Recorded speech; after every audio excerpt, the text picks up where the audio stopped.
Bom dia, irmãos. Vamos com as nossas cabeças para nós orarmos. Senhor Deus, bendito e eterno, nós te louvamos, bendizemos o teu nome, Senhor, pelo teu amor e bondade, pela tua misericórdia, Senhor, que nos alcançou, sendo nós pecadores, miseráveis. Nós olhamos para nós, Senhor, e vemos tantas fraquezas, tantas misérias, e reconhecemos plenamente, Senhor, convictos de que precisamos de um Salvador. E olhamos para Ti, Senhor, e vemos em Ti todas as capacidades, todas as virtudes para nos salvar, para nos limpar do pecado, para nos purificar e para nos aproximar de Ti num relacionamento santo, Senhor, num vínculo de perfeição, num vínculo de amor. Assim nós cremos e nós te pedimos, Senhor, que possamos aprender mais da Tua santa e gloriosa palavra, para que assim, Senhor, possamos te adorar e te considerar, Senhor, da forma com que deve ser feito, que possamos olhar para Ti, Senhor, e ver as Tuas virtudes, a Tua santidade e nos maravilharmos, Senhor, como os escritores da Tua Sagrada Escritura tantas vezes fizeram. Te pedimos, dá-nos clareza, dá-nos entendimento, faz-nos compreender as sagradas letras. Tudo isso para a glória do Teu nome e em nome de Cristo Jesus. Amém. Graças a Deus. Amém. Nós temos estudado nas últimas semanas, talvez nos últimos meses já, sistematicamente a respeito dos atributos de Deus, mas é importante nós lembrarmos aquilo que nós consideramos no início das aulas, nas nossas aulas de introdução, de que Deus é um ser simples, não composto por partes, não possuindo paixões, porque, como eu disse, nós estudamos sistematicamente os atributos de Deus, ou seja, nós abordamos atributo por atributo, porque essa é uma maneira de nós compreendermos melhor o ser de Deus.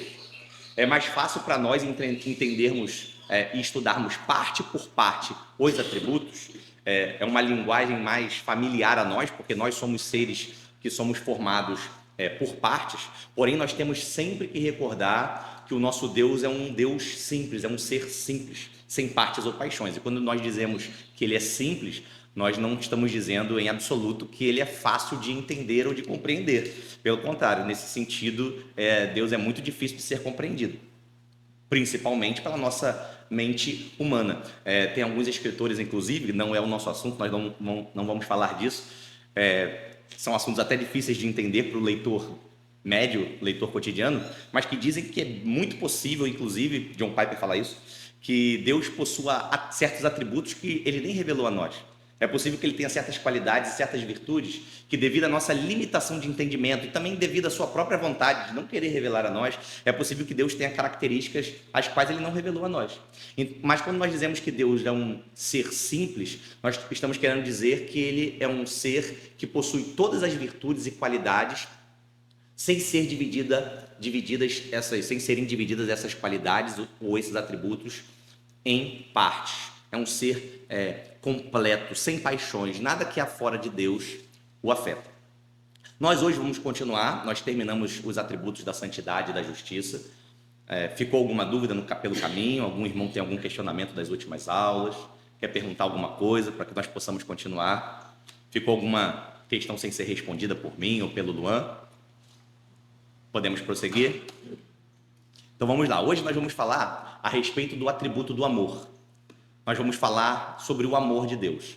E não por acaso nós vamos tratar do amor de Deus logo em seguida os atributos da santidade e da justiça.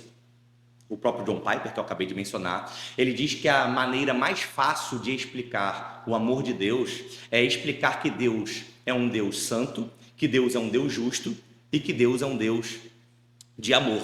A maioria das vezes as pessoas confundem o amor de Deus a um certo tipo de fraqueza, um certo tipo de sentimento, a algo que há fora dele. E ainda que esse atributo seja um atributo meio que incontroverso, no sentido de que se eu chegar em qualquer igreja, seja qual for a denominação, e fizer essa afirmação, Deus é amor, ninguém vai me recriminar, não haverá controvérsias, todos entenderão e concordarão com a minha afirmação, diferente, por exemplo, de outras doutrinas. Se nós falarmos de escatologia, que é a doutrina das últimas coisas, ou se nós falarmos de soteriologia, que é a doutrina da salvação, haverá divergências, né? Nós vemos aí vídeos, por exemplo, em que Algum reformado afirma, por exemplo, que a expiação foi limitada, que Jesus só morreu por aqueles que o Pai lhe deu, que foram eleitos na eternidade. Isso é motivo de celeuma, né? Uns se levantam, dizem que não é assim, que Cristo morreu potencialmente por todos. Então, há muitas doutrinas que possuem controvérsias. Obrigado.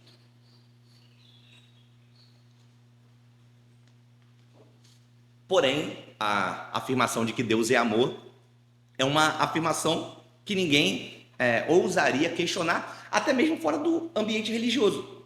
Você vai encontrar, dependendo da linha de raciocínio filosófica, do meio, do ambiente no qual nós fizemos essa afirmação, mesmo sem ser um ambiente religioso, é muito possível que não haja controvérsia e as pessoas assumam essa afirmação como real: Deus é amor. A questão é: que amor é esse que as pessoas dizem que Deus possui? Será que as pessoas compreendem da maneira adequada, ou da maneira bíblica, da maneira que Deus revelou a nós o que é o amor de Deus?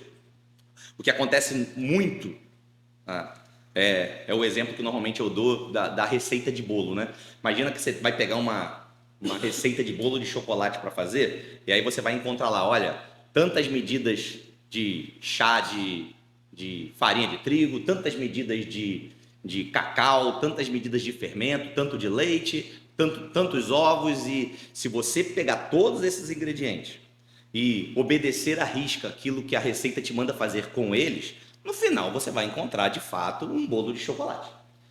Porém, se você pegar 2, 3 ou parte desses ingredientes e juntar de qualquer maneira, acreditando que no final você vai ter um bolo de chocolate, você está se enganando. Não adianta você pegar tanto de farinha, tanto de ovo, misturar, botar um pouco de fermento, a sua moda, de qualquer maneira, e achar que no final você vai chegar ao fim da receita com aquilo que a receita te prometeu, que é um bolo de chocolate. E é exatamente isso que as pessoas fazem com as doutrinas bíblicas. As pessoas pegam certos ingredientes, certas doutrinas, certas afirmações da Bíblia e acham que no final elas podem ter uma consideração verdadeira do Deus da Bíblia. Então elas pegam assim a seguinte afirmação: Deus é amor. Essa afirmação de que Deus é amor, sem a consideração de outras afirmações que a mesma Bíblia faz a respeito do Deus cristão, do nosso Deus, de que Deus é justo, de que Deus é santo, no final tudo que você terá é um espantalho do Deus cristão, mas não o Deus da Bíblia.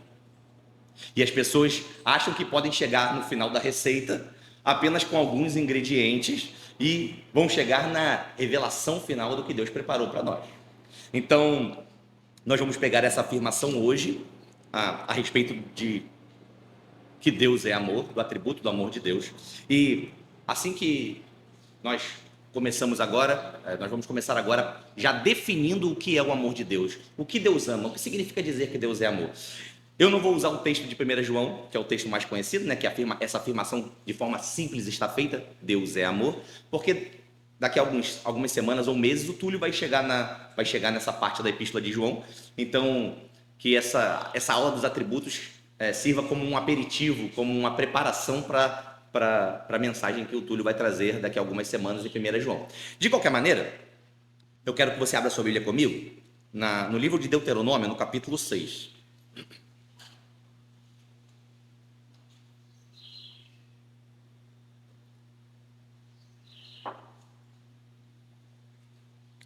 Queria que todos abrissem. E nós vamos logo inicialmente definir o que é o amor de Deus.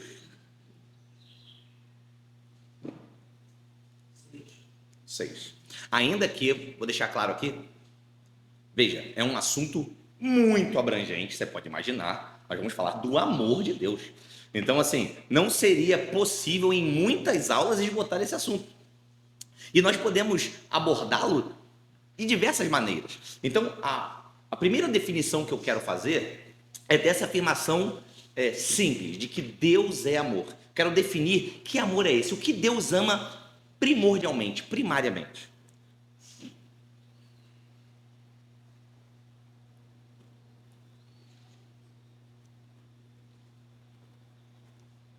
Algum irmão pode ler? Eu não falei? Versículo 4, perdão. Capítulo 6, só o versículo 4.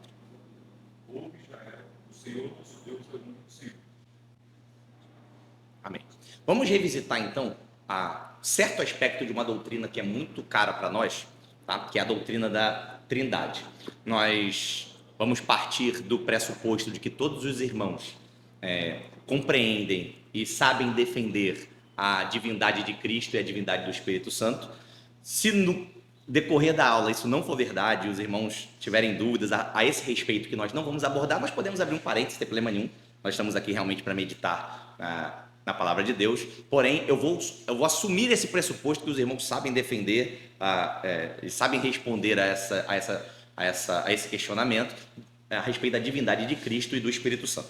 Porém, eu quero abordar o outro aspecto da doutrina da Trindade, que é a distinção das personalidades das pessoas da divindade. Então, nós acabamos de ler esse texto de Deuteronômio, que está escrito assim, ouve Israel, o Senhor nosso Deus é o único Senhor. Há algumas traduções um pouco mais poéticas que você vai encontrar escrito assim, ouve Israel, o Senhor é Deus, o Senhor é um. Ambas estão corretas, dá para entender em ambas as versões. Essa palavra um ou único, nós já aprendemos isso aqui algumas vezes, enfim, acho que alguns irmãos vão saber. No original é a palavra errad, que significa um composto. A Bíblia trata essa questão numeral do número 1 de duas formas diferentes, e nós vamos ver. Então vamos lá. Quando Moisés está fazendo uma afirmação a respeito de Deus, o próprio Deus está comunicando isso a Moisés. Moisés está dizendo para Israel se atentar para esse mandamento. Esse é o primeiro texto de 3 textos que juntos fazem a oração do Shema, que é uma confissão de fé monoteísta do judaísmo, por assim dizer. E Moisés faz a seguinte afirmação: o Senhor é Deus, o Senhor é um. Essa palavra no original, errad, como eu disse, significa um composto. Vamos ler agora Gênesis no capítulo 2, versículo 24.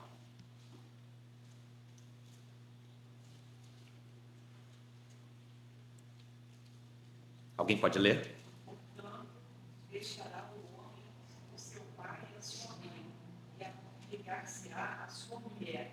Serão ambos uma carne. Isso, e serão ambos uma carne. Esse numeral também, essa palavra, um ou uma carne, ou única carne, também no original, também é a mesma palavra, errad, um composto. Então perceba como a Bíblia trata a singularidade, né, a unidade de algo que é formado por personalidades diferentes.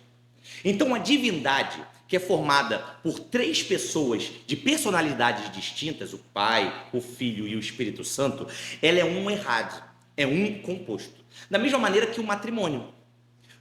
Marido e mulher, homem e mulher, têm personalidades distintas, são pessoas diferentes, de personalidades próprias, porém, quando elas se unem em matrimônio, elas se transformam em um composto, é um errad.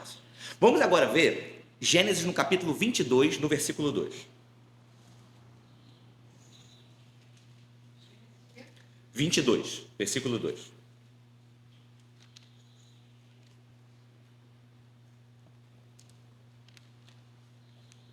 Quem achar pode ler também. Disse, como abortou o filho, Isaac, em ambos iguais na terra do Judá, e oferece a mim holocausto sobre das montanhas que eu te dei. Amém.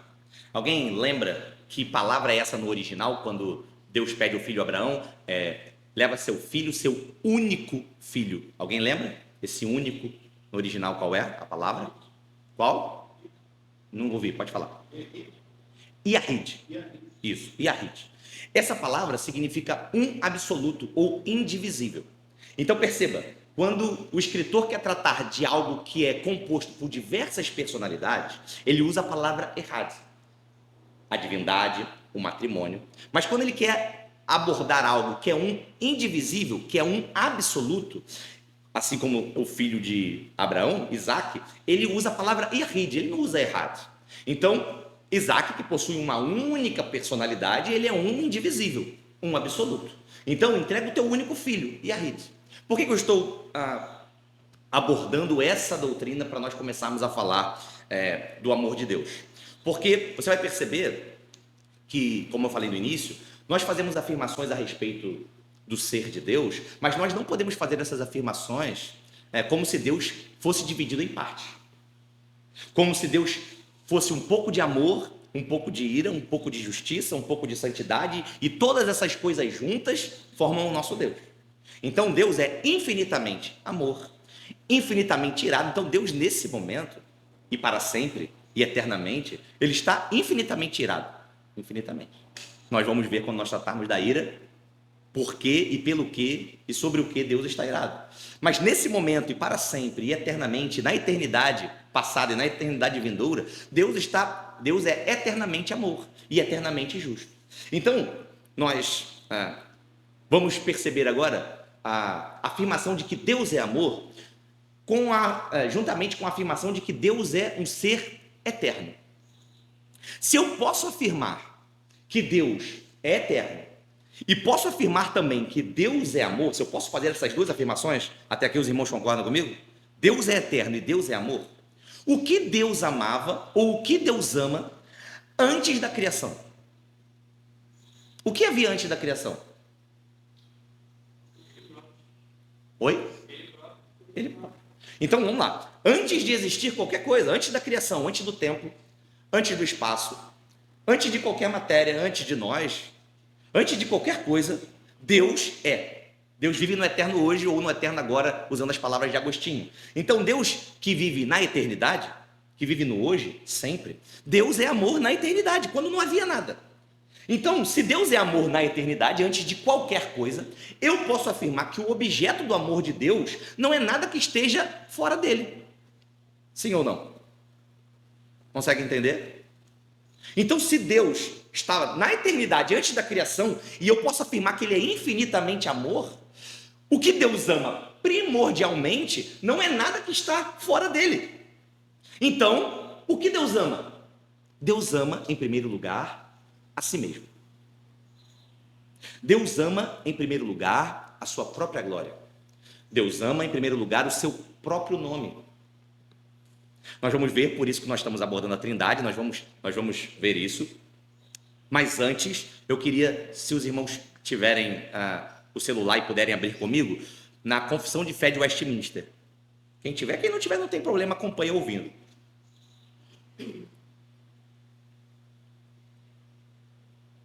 No capítulo 2 da Confissão de Fé,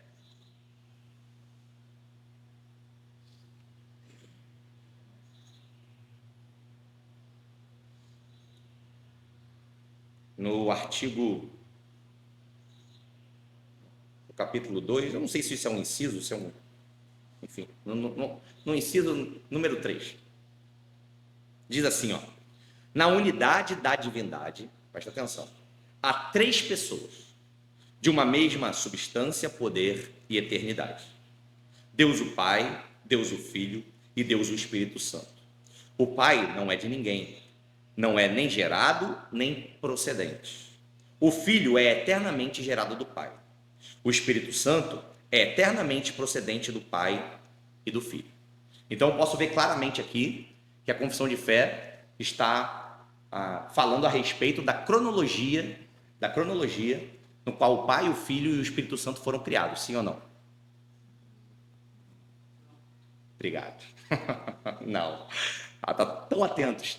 Então, assim, não está tratando a respeito de cronologia. Olha o que diz justamente a primeira frase do artigo que nós lemos agora. Na unidade da divindade há três pessoas de uma mesma substância, poder e eternidade. Então, as três pessoas da divindade, as três personalidades da divindade, existem eternamente. Não tem uma data de nascimento ou de criação ou de procedência. Então como é que eu entendo o que a Assembleia de Westminster escreveu aí como procedente? Ou tem outra palavra, gerado, né? Gerado e procedente. Eu tenho que entender como enviado. Então o Filho foi enviado pelo Pai e o Espírito Santo foi enviado pelo Pai e pelo Filho. Não é procedente no sentido de cronologia. Eles não foram gerados, é um único Deus. Então veja, nós estamos afirmando que Deus é eterno e que Deus é amor. Então Deus ama eternamente e infinitamente em primeiro lugar, a si mesmo. Vamos ler, hoje nós vamos ler um pouquinho, tá? Porque são afirmações que é importante nós vermos na Bíblia, que não, obviamente que eu acredito que, eu sei que os irmãos acreditam em mim, estão até atentos, e quando eu fiz a brincadeira aqui me corrigiram corretamente, mas ainda assim é bom nós lermos, até para você ter uma base, poder estudar em casa e ler. São versículos curtos. Vamos abrir em Colossenses, no capítulo 3, versículo 14.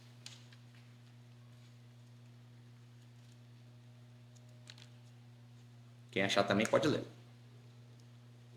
E sobre tudo isso, revestido de amor, que é o vínculo da perfeição. Olha a afirmação que Paulo faz, que o amor é o vínculo da perfeição. Então esse vínculo perfeito, o vínculo da perfeição que havia do Pai no Filho, do Filho no Pai, do Filho e do Pai no Espírito Santo, esse vínculo de perfeição é o amor. Então Deus, na eternidade, o Pai amava o Filho infinitamente. O Filho amava o Pai e o Santo Espírito. São coisas que às vezes a nossa mente limitada e humana tem dificuldade de compreender. Mas, nesses assuntos difíceis, assim como em todos os assuntos, nos resta olhar para as Escrituras, ver aquilo que a Bíblia nos revela e ficar com a revelação. Não adianta nós tentarmos alcançar compreensão com a nossa mente humana, porque é difícil realmente. Mas nós podemos afirmar que Deus não ama primordialmente, em primeiro lugar. Nós não estamos afirmando, tá, que Deus não ama nada além de si mesmo, em absoluto. Nós vamos ver depois o amor de Deus para com a criação e para conosco. Mas nós podemos afirmar sem nenhuma dúvida que Deus ama em primeiro lugar a si mesmo e a sua própria glória. É por isso que John Piper vai falar lá no início que, como eu disse no início, perdão, que a maneira adequada de explicar o amor de Deus é explicar que Deus é santo e Deus é justo, porque veja, Deus é santo. Deus, nós falamos sobre a santidade de Deus, né? Que significa dizer que Deus ele é um tipo em si mesmo. Eu sou um homem como outros homens, como bilhões de homens. Aquela é uma árvore entre tantas árvores. E entre tantas árvores existem árvores frutíferas e não frutíferas. E entre as frutíferas existe um coqueiro, existe uma mangueira e uma bananeira, e entre elas existem diversas. Entre os seres viventes existem diversos seres viventes. Entre os planetas e as galáxias existem diversas. Mas Deus só há um. Então, quando nós dizemos que Deus é santo, nós estamos dizendo que Deus é separado, ele é de um tipo específico. Ele é mais elevado do que todo o resto. Então, se Deus é santo, e ele, com isso, é excelente, ele é a soma de toda excelência moral, todo brilho de majestade, de perfeição está em Deus. E eu também digo que Deus é justo. O que significa Deus ser justo? Que ele tem uma consideração adequada pelas coisas corretas. Ele analisa de forma justa e correta e faz as considerações adequadas quando ele olha para algo e vislumbra algo. Então, Deus, quando olha para si mesmo, ele tem a perfeita consideração das suas perfeições. Ele é justo. Ele olha para si, ele não poderia se considerar menos perfeito do que é. Nós homens somos assim, às vezes, piegas, né? Nós somos, às vezes, bons em algumas coisas, isso em relação uns aos outros, né? Às vezes eu faço algo bem, algo não tão bem, e naquilo que eu faço bem, eu falo assim, bobagem. Aí você me dá um elogio e fala assim, foi nada, isso não foi nada. Quando, na verdade, nós deveríamos ter certa consideração. Não, de fato, isso aqui eu faço adequadamente, eu errei aqui, eu preciso melhorar nisso aqui eu preciso retirar, isso eu preciso acrescentar. Considerações justas, desde que não seja para vanglória, para glória própria, é importante fazer as considerações justas. Deus não é piegas, pelo contrário. Deus olha para si e ele faz as considerações adequadas a respeito de si. E quais são elas? Que ele é perfeito, cheio de perfeições, cheio de virtudes. Ele olha para si e ele vê, eu sou infinito em poder, em amor, em graça, em misericórdia. Tudo que há de bom e de perfeito está em mim. Então, se ele não amasse a si mesmo antes de amar as coisas que estão fora de si, diz John Piper, ele não seria justo, e se não fosse justo, não seria santo. Tudo bem até aqui? Muito bom? Que bom. Perguntas? Considerações? Nada? Então tá bom. Posso fazer um... Pode, claro. Você que não é cidadão, Não, deve. Não. Mas eu gostaria de saber o porquê de Deus ama a si mesmo sobre todas essas coisas, em primeiro lugar. Sim. Não é? Uhum. Mas por que Deus, isso pode parecer que Deus é egoísta? Uma excelente pergunta. Por que Deus não é egoísta? Então, excelente pergunta. Na verdade, se eu te mostrasse, está aqui, inclusive está escrito aqui no meu esboço exatamente isso. Essa é uma consideração que o Piper, por exemplo, no seu artigo falando a respeito do amor de Deus, ele faz. Ele faz que normalmente, ele diz que normalmente ele recebe dois questionamentos quando ele aborda a doutrina do amor de Deus dessa maneira. O primeiro é que Deus parece um ser egocêntrico, né? Um narcisista, alguém egoísta. E o segundo questionamento é o seguinte: tá, mas se Deus só pode amar o que é perfeito e ele tem uma santa consideração e perfeita consideração a respeito de todas as coisas e ele é justo, como é que ele pode amar a nós que somos pecadores? São os dois questionamentos que eu pretendo responder continuando a aula. Porém, eu te digo que a resposta principal para esse questionamento do porquê Deus não ser egoísta está justamente nesse argumento que eu acabei de trazer. Porque ele é justo e santo. Eu não sei se você estava aqui no início, que eu disse que as pessoas costumam tentar chegar a uma equação, né, ao final da receita de bolo, pegando apenas alguns ingredientes. Elas querem fazer um bolo de chocolate e a receita está lá dizendo que tem tanto disso, tanto daquilo, tanto de farinha, tanto de leite. Elas querem pegar um ingrediente ou dois e querem que no final saia um bolo de chocolate, mas não vai sair. Se você pegar as doutrinas e as afirmações a respeito de Deus de forma isolada ou tratá-las de qualquer maneira, você não vai chegar ao Deus das Escrituras. Então, o Deus das Escrituras, ele é amor, mas ele é santo, mas ele é justo, ele é cheio de perfeições. Nós vemos algumas afirmações nesse mundo coach que a gente vive. Alguns pastores coaches já falaram, fizeram afirmações do tipo que nós somos o centro do coração de Deus, ou que nós... Como é? A menina dos olhos pode ser compreendida, enfim, se for da forma... Oi? Isso, dentro da forma correta, nós podemos perceber que Deus tem uma consideração por nós. Quando nós falarmos do amor, nós vamos perceber que esse Deus tão grande do qual nós estamos tratando, ele nos ama. E aí, de fato, nós podemos fazer afirmações como essas. Mas, assim, que nós somos a razão desse mundo, ou que nós somos o centro do coração de Deus, isso é uma falácia, isso é uma mentira, é uma abordagem completamente equivocada. Você vai perceber diversas vezes, por exemplo, nos profetas, Deus falando assim: olha, eu vou salvar vocês, eu vou tirar vocês do cativeiro, eu vou tirar, vou levar vocês de volta para a terra de vocês, eu vou reunir os filhos de vocês, vocês vão plantar e a terra vai dar semente, eu vou mandar a chuva no tempo certo, mas eu vou fazer tudo isso por amor do meu nome. Vou fazer tudo isso por amor do meu nome. Eu vou cuidar, eu vou levar a bom termo todas as promessas que eu fiz, por amor do meu nome, por zelo ao meu nome. Perceba? Em primeiro lugar, por amor ao seu próprio nome. E veja quão injusto seria se Deus não fizesse isso. Porque se ele é a soma de todas as perfeições, e nem toda a criação junta possui uma pequena fração das perfeições de Deus, como é que Deus poderia estimar algo que está fora dele mais do que a si mesmo? E outra, imagina o caos que seria se Deus amasse mais algo que está fora dele do que a si mesmo. Imagina o caos. Na mitologia grega tem muito isso, né? Deuses que se apaixonam por humanos ou por semideuses e se perdem. Apolo se apaixonou por Dáfne, se eu não me engano. Se apaixona por Dáfne e acontece um caos na vida dele. Então esses deuses mitológicos, eles têm paixões fora de si, mas Deus não possui amores ou paixões ou é influenciado por nada fora de si. Você imagina, o Deus que é infinitamente e perfeitamente bem-aventurado. Bem-aventurança significa o quê? Você lembra? O que é ser bem-aventurado? É ser feliz. Deus é feliz, eternamente feliz, na eternidade passada, na eternidade futura. Deus é eternamente feliz. Como é que esse Deus poderia viver com amores que estivessem primordialmente fora dele? Não faz sentido. Seria um caos. Pode falar. Não, pode falar. Não, pode.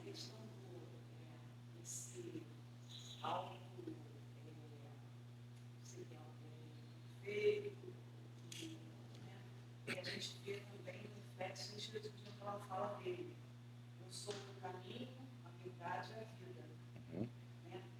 E aí eu fico imaginando assim, como é que isso bate na cabeça do judeu naquela época, Aham. tá? E fazendo um reflexo para Jesus, quando Jesus faz essa afirmação.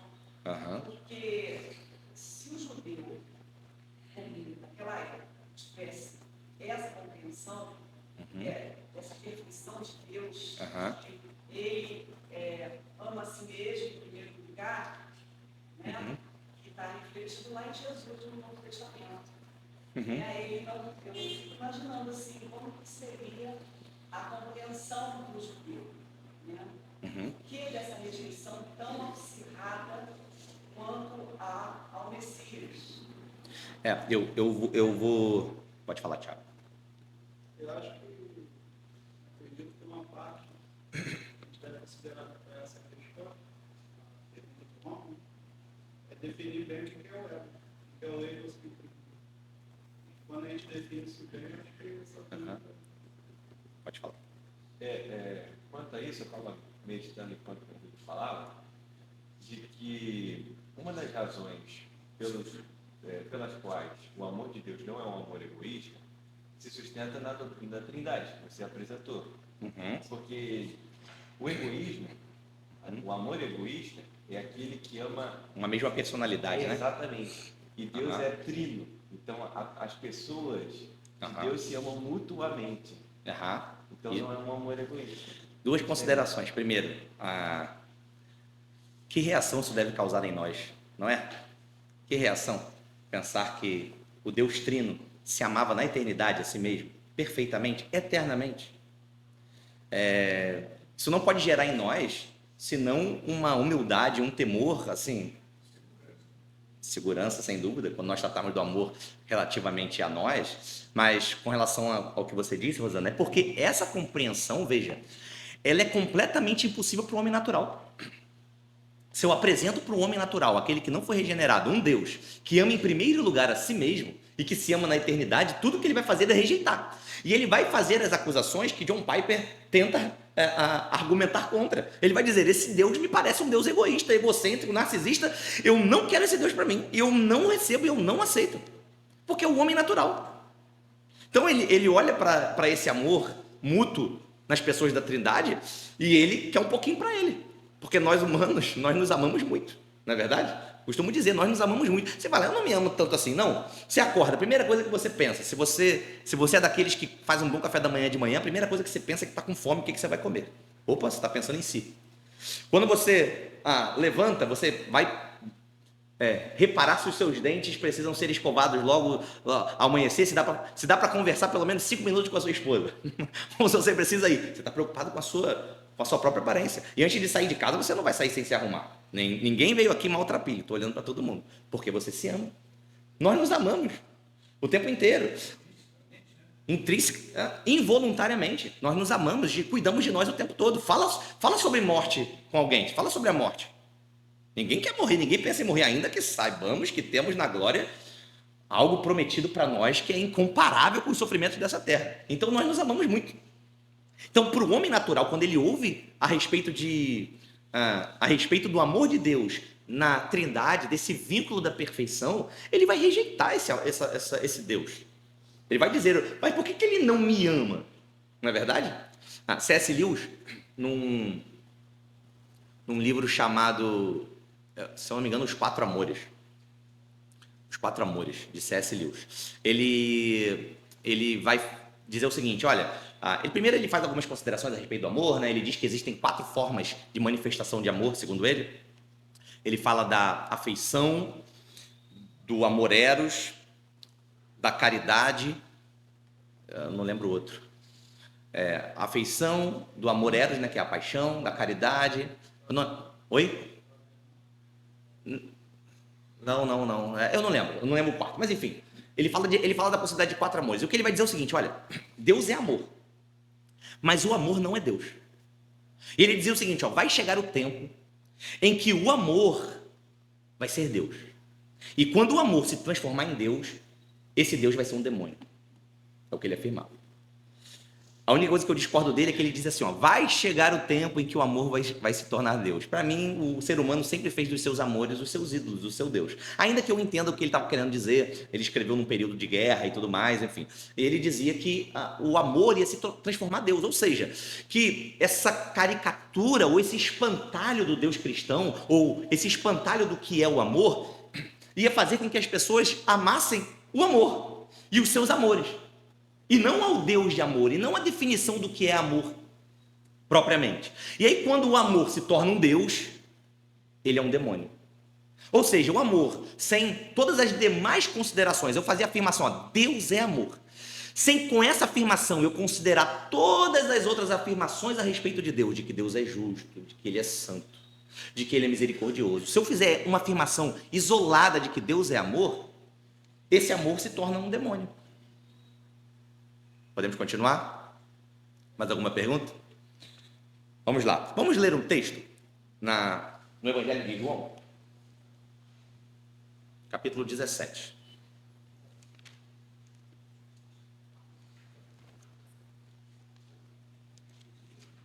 Oi? Então, nós vamos ler alguns versículos.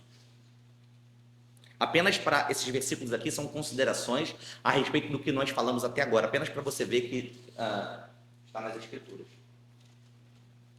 Filha, pega para mim, por favor. 17.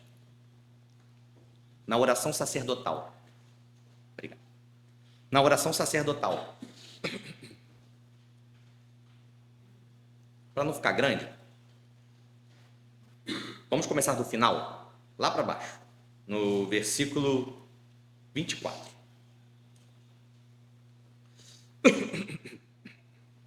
Olha o que diz, eu vou ler, acompanhe comigo. Pai, oração de Jesus ao Pai, do Filho ao Pai. Pai, aqueles que me deste, quero que, onde eu estiver, também eles estejam comigo. Para quê? Olha o que ele vai dizer. Para que vejam a minha glória que me deste, porque tu me amaste antes da fundação.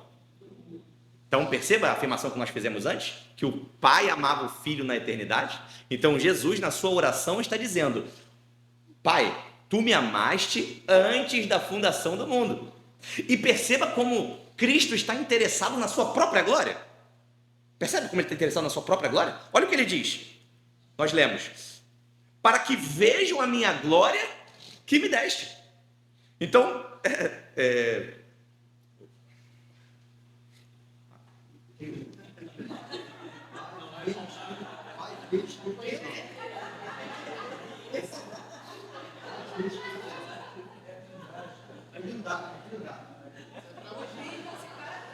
Para provar que a gente recebe mais do que ele quer.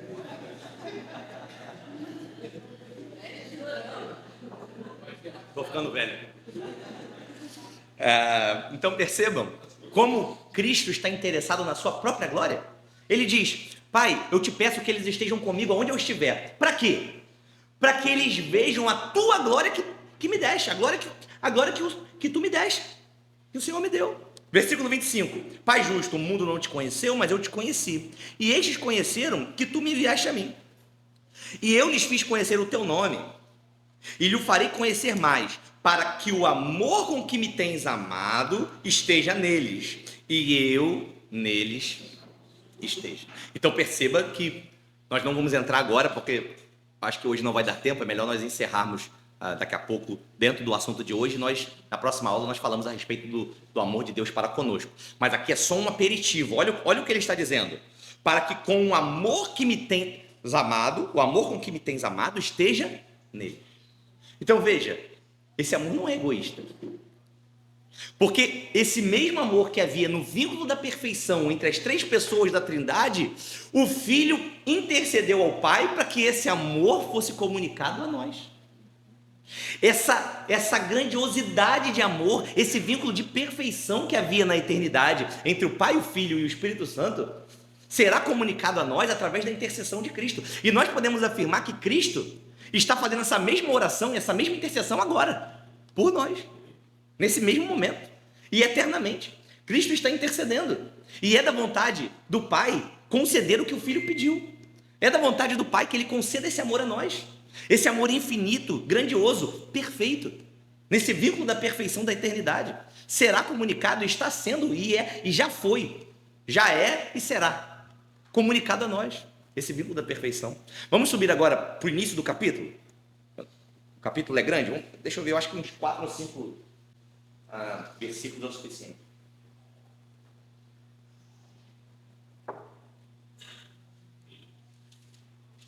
Vamos ver como as nossas afirmações até agora estão em conformidade com as Escrituras. Olha o que diz. Versículo 1. Jesus falou assim, levantando seus olhos ao céu, e disse: Pai, é chegada a hora. Glorifica a teu filho, para que também o teu filho te glorifique a ti. Está vendo como Cristo está interessado na glória de Deus? Na sua própria glória e na glória do Pai? Versículo 2. Assim como lhe deste poder, o Pai deu ao Filho sobre toda a carne, para que dê a vida eterna a todos que lhe deste. E a vida eterna é esta, que te conheçam a ti, por único Deus verdadeiro, e a Jesus Cristo a quem enviaste. Agora o versículo 4. Eu glorifiquei-te na terra, tendo consumado a obra que me deste a fazer. Mais uma vez, o Filho glorificou ao Pai, consumando a obra que o Pai lhe enviou a fazer. Versículo 5. E agora, glorifica-me tu. Percebe? Essa comunhão perfeita da Trindade? Cristo, o Filho glorificando ao Pai, o Pai glorificando ao Filho, e o interesse pleno e perfeito de Jesus na glória do Pai e na sua própria glória, e pedindo em oração que nós pudéssemos ser participantes e que nós pudéssemos ver a glória do Pai no Filho, do Filho no Pai. Irmãos, isso é grandioso. Cristo está nesse momento intercedendo ao Pai para que nós possamos ver a glória do Pai no Filho e do Filho no Pai, e do Pai no Filho no Santo Espírito, comunicando esse amor, e que nós possamos ver essa glória. E nós podemos afirmar, sem dúvidas, que aquilo que o Filho pede, a vontade do Filho é a vontade do Pai. O Filho pediu e o Pai concederá, sem dúvidas. Essa provavelmente é a oração mais perfeita, mais santa que há na Bíblia, mais tremenda. É o próprio Filho. Olha só, nós tivemos a oportunidade, pela graça de Deus, de ter sido revelada a nós uma oração que o Filho fez ao Pai. Nós temos a oportunidade de ler uma oração que o Filho fez ao Pai. Então, a vontade do Filho e do Pai e do Espírito é que nós vejamos a glória do Filho no Pai, do Pai no Filho. Por quê? Porque o amor, e declarar que Deus é amor, é em primeiro lugar declarar que existe um vínculo de perfeição entre as pessoas da Trindade. Na eternidade, as personalidades e as pessoas da Trindade se amavam e se amam, porque eternidade não tem fim, não tem tempo, se amam perfeitamente, num vínculo no qual nós vamos ver, a partir da próxima aula, nós somos convidados a participar em Cristo. Cristo, que é o cabeça, e recebeu, e é objeto de todo amor do Pai. Cristo, que é o cabeça, trará ao seu corpo, aos membros do seu corpo, essa glória e esse amor. Nós seremos participantes e somos participantes desse amor e dessa glória, porque nós somos membros desse corpo no qual Cristo é o cabeça. E nós hoje fazemos parte do vínculo da perfeição. Veja, Cristo aqui estava orando em primeiro lugar pelos seus ouvintes originais, pelos seus discípulos que estavam lá, mas nessa oração, se você subir, agora descer, que nós estamos no início da oração, se você descer um pouquinho esses versículos, você vai ver que Jesus falou assim: olha, e oro não somente por esses que me deste, mas também pelos que virão a crer, ou seja, nós, aqueles que virão a crer. Jesus aqui, há 2000 anos atrás, estava orando por nós e está intercedendo por nós, hoje, nesse momento, à destra do Pai. Amém? Então vamos continuar fazendo a seguinte consideração. Eu vou me utilizar agora do livro do Arthur Pink a respeito estou até confuso de qual água.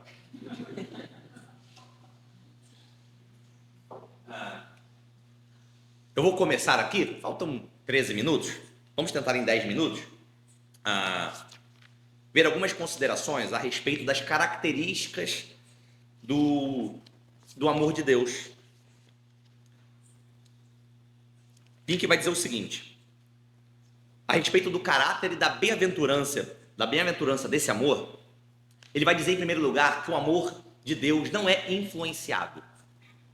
Ou seja, como Deus disse a Israel em Deuteronômio 7, eu não vos escolhi entre as nações porque vocês eram mais numerosos do que as outras nações, porque os seus exércitos eram maiores, porque vocês eram mais santos, mais corretos. Você não está aqui na igreja hoje em detrimento de alguém que passou ontem à noite virado, fazendo coisas que não devia, cometendo imoralidades, e nesse momento talvez esteja de ressaca ou com grandes problemas que arrumou durante a noite, ou drogado, seja como for, que cometeu adultérios. Você não está aqui nessa manhã, de maneira nenhuma, por nada que havia em você. Você não influenciou o amor de Deus. O amor de Deus não é influenciado. O amor de Deus, ele é comunicado a todos segundo o beneplácito da sua vontade. Segundo ele quer. Ele quer amar, ele ama. Não há nada no objeto do seu amor que desperte em Deus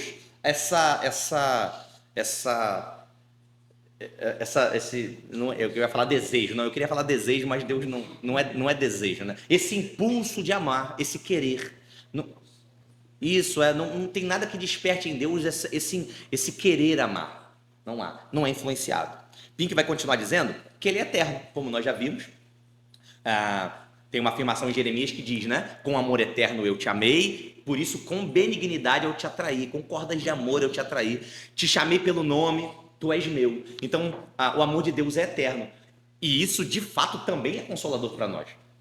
Porque, veja, se o amor de Deus não tem data de nascimento, se não teve um momento no qual ele passou a me amar, não existe esse momento. Já pensou nisso? Ele te ama eternamente. Com um amor eterno eu te amei. Significa que ele sempre te amou, na eternidade.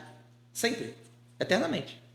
Se não tem data para começar, não teve data de início, significa também que não tem data de término, de final. Ele te ama eternamente. Ele nunca te amou mais do que ele te ama hoje. Ele não te ama mais no dia que você é mais santinho ou mais correto. E ele também não te ama menos no dia que você tá difícil, pisa na bola. Ele não te ama menos. O amor dele não é vulnerável assim, não. O amor dele é eterno. Quer falar? O amor dele é eterno. Pisar uma bola, estourar. Mas se você estourar a bola, se o amor de Deus que foi revelado em Cristo Jesus estiver sobre você, se você for objeto do seu amor na eternidade, ele te ama eternamente. Eternamente você será amado, diferente do nosso amor, né? Por isso que é importante, como nós falamos no início, perceber esse Deus que não, ou compreender esse Deus que não é alterado por algo que vem de fora dele. Veja, tudo que nós fazemos e amamos é através de reação. Sim ou não? Tudo é através de reação. Você vem, me dá um tabefe no rosto. Essa ofensa me gera uma reação. Ou eu fico surpreso, ou eu fico com raiva, ou eu quero revidar. Eu estou sempre reagindo às coisas que acontecem no meu dia. Acordo muito bem. Um dia maravilhoso. Acordei bem. Não é? Minha esposa trouxe café na cama. Meus filhos não me acordaram à noite. Como hoje, às 3 da manhã. Estou acordado desde as 3 da manhã com a Helena.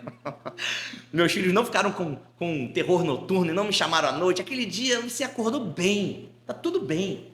Sabe? E aí chega você abriu o telefone e tem uma mensagem do WhatsApp, ou do trabalho, ou de alguém, e uma má notícia, e aquilo ali já acabou com o seu dia. Não é? Porque nós somos reativos. As coisas que estão fora de nós, além de nós, elas mexem conosco muito. Com Deus não é assim. Não há nada fora de Deus que possa, uma mínima fração, alterá-lo. Deus é eternamente feliz, eternamente bendito. Bendito sempre. Imagina que confusão seria se Deus fosse afetado pelas coisas, pelo humor. Imagina, aí ele estaria feliz com o Celso, que o Celso tem sido um filho bacana, e triste comigo que pisei na bola. Imagina essa variação com bilhões e bilhões de homens. Deus é completamente estável e o seu amor é eterno. A outra consideração de Pink, a terceira, é que o amor de Deus é soberano. Ou seja, o amor de Deus é sem obrigações. Não existe uma lei na qual Deus se obrigue ou esteja obrigado a amar ninguém. Assim como ele é soberano, o seu amor é soberano. Ele ama quem quer. e não deve explicações. É só soberano. Então, se Deus estivesse numa relação na qual ele estivesse obrigado a amar, seja por qualquer que fosse o motivo, ele deixaria de ser soberano. Porque aí, dependendo de como nós agíssemos, ele estaria obrigado em amor conosco. Então, o amor de Deus é soberano. A quarta consideração é que ele é infinito. Nós já tratamos disso antes, não vou me estender. A quinta consideração é que ele é imutável. Ele diz assim, seu amor é imensurável como a si mesmo. Não há mudança nem sombra de variação, como diz a epístola de Tiago. Ele diz, o verme Jacó fornece um exemplo convincente disso. Eu amei Jacó, declara Deus, e aborreci Esaú. Agora veja, havia algo em Jacó que o fizesse merecer mais do que Esaú? Como nós repetimos sempre, na verdade, o que deve nos espantar não é a rejeição de Esaú. A rejeição de Esaú é o padrão, é o normal, é o que nós merecemos.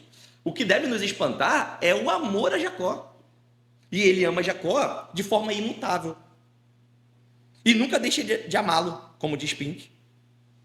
Apesar das suas teimosias, na verdade, Jacó é um exemplo de vida difícil. E ele cita aqui aquele versículo, de Cantares: as muitas águas não podem apagar deste amor, nem os rios afogá-lo. A sexta consideração que ele faz é que o amor de Deus é santo, ou seja, ele não é regulado por caprichos ou por sentimentos. Aquela consideração que nós fizemos anteriormente da santidade de Deus, que nós não podemos pegar alguma afirmação de Deus de forma isolada. Deus é santo. E a última é que o amor de Deus é gracioso. O amor e o favor de Deus são inseparáveis.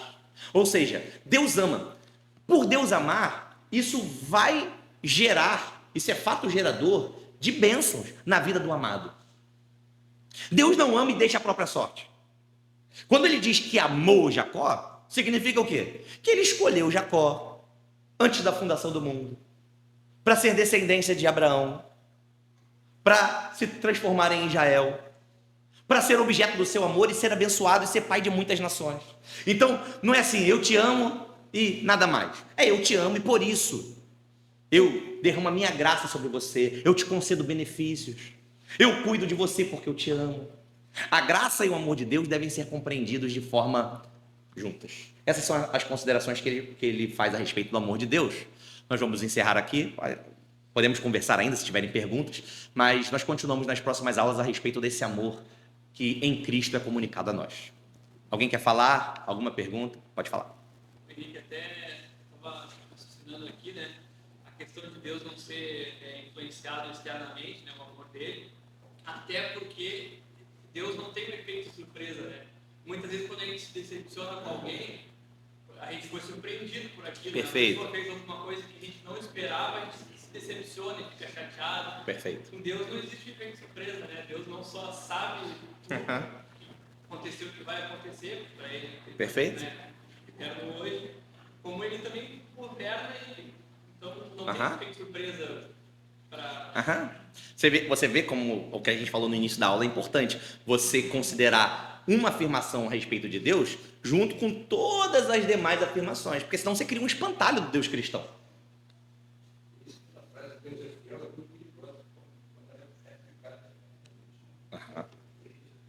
Sim.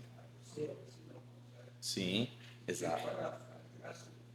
Sim, Deus é fiel, Ele é amor, Ele é justo, Ele se ira contra o pecado. Então, todas essas considerações feitas de forma conjunta, elas chegam na revelação do Deus cristão para nós. O que o Tiago considerou é perfeito. Se todas as coisas se desenrolam segundo o seu próprio decreto, se ele é quem sustenta o desenrolar da história, ele não é surpreendido. Então, nada que está acontecendo além de Deus, ainda que nada esteja além de Deus, mas tudo que está fora de Deus está acontecendo, não pode atingi-lo. Ele não foi pego desprevenido, ele sabia exatamente o que ia acontecer. É interessante isso, porque nós vemos às vezes algumas afirmações assim na Bíblia, que Deus se arrepende do mal. Normalmente quando eu oro, eu exalto essa característica, essa qualidade de Deus, diz que ele é um Deus tardio em irar-se, que se arrepende do mal. Só que se arrepender não é no sentido de que eu faria algo e não vou fazer mais esse algo. É no sentido da relação que ele tem com o homem. É do homem para com Deus. Deus já sabia que o homem se arrependeria naquele momento e que ele pouparia aquela vida, assim como ele fez com os ninivitas. Nós estamos lendo Jonas, por exemplo, aos domingos. Então Deus já sabia do arrependimento dos ninivitas. Ele ameaçou condenar os ninivitas, mandou o Jonas pregar em Nínive. Ele sabia que os ninivitas se arrependeriam e ele disse que se arrependeria do mal e que não cumpriria as ameaças que havia feito aos ninivitas. Mas ele já sabia, não foi pego desprevenido. Os ninivitas não surpreenderam a Deus e Deus acordou naquele dia de forma diferente. Não, de fato, o que eu faria aos ninivitas eu não vou fazer mais. Isso inclusive, traz uma insegurança tremenda, não é verdade? Os arminianos, eu não sei como eles vivem assim. Não é? Oi? Sim, eu graças a Deus, desde novo, eu era tulipiano, né? Não era reformado, mas eu era tulipiano. Então, eu nunca criei como os arminianos, como você está dizendo, né? Hoje em dia nem existem arminianos como Armínio, propriamente dito, né? São pelagianos ou semi-pelagianos. Mas olha que insegurança, a ponto de alguns dizerem assim, né? Você já deve ter ouvido, olha, o Deus do Antigo Testamento, esse aí era severo, esse era bravo. No Novo Testamento, Cristo veio, a lei foi revogada, a lei passou, a graça, não é? A gente vê essas afirmações. Só que nós não podemos considerar os acontecimentos do Antigo Testamento como sendo realizações de um Deus diferente do Deus do Novo Testamento. Nem ainda considerar alguns atos desse Deus no Antigo Testamento, que às vezes são incompreensíveis a nós, e são mesmo. Por exemplo, quando Deus envia o dilúvio, será que precisava matar todo mundo? Só Noé sobrou? Será? Tem uma correção mais branda? Matar? Não é? A gente faz umas afirmações. Deus é amor. Aí se você fala para um incrédulo que Deus é amor, mas ele mandou uma chuva de tantos dias e matou todo mundo. Então, assim, nós não podemos deixar de considerar esses atos de Deus no Antigo Testamento como atos de amor. De um Deus de amor. Deus que é infinitamente amor enviou o dilúvio. Deus que é infinitamente amor enviou pragas ao Egito e matou os primogênitos do Egito. E com muito amor, infinito amor. Amém? Mais alguém falar alguma coisa? Vamos encerrar? Pode ficar de pé?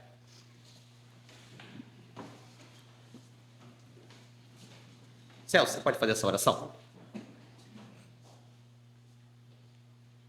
Amado Deus e Pai, agradecemos por estarmos na tua casa nesta manhã, aprendendo sobre o teu amor e derramado sobre cada um de nós aqui. Obrigado, Deus, por poder aprender mais e mais de ti. Obrigado pela vida de Senhor, que tem se esmerado ao trazer para nós esses conhecimentos da tua palavra. Abençoe cada um de nós uma vez, prepara-nos para o culto, conhecer aquele que, em nome do Senhor Jesus, nós oramos. Amém. Amém. Graças a Deus.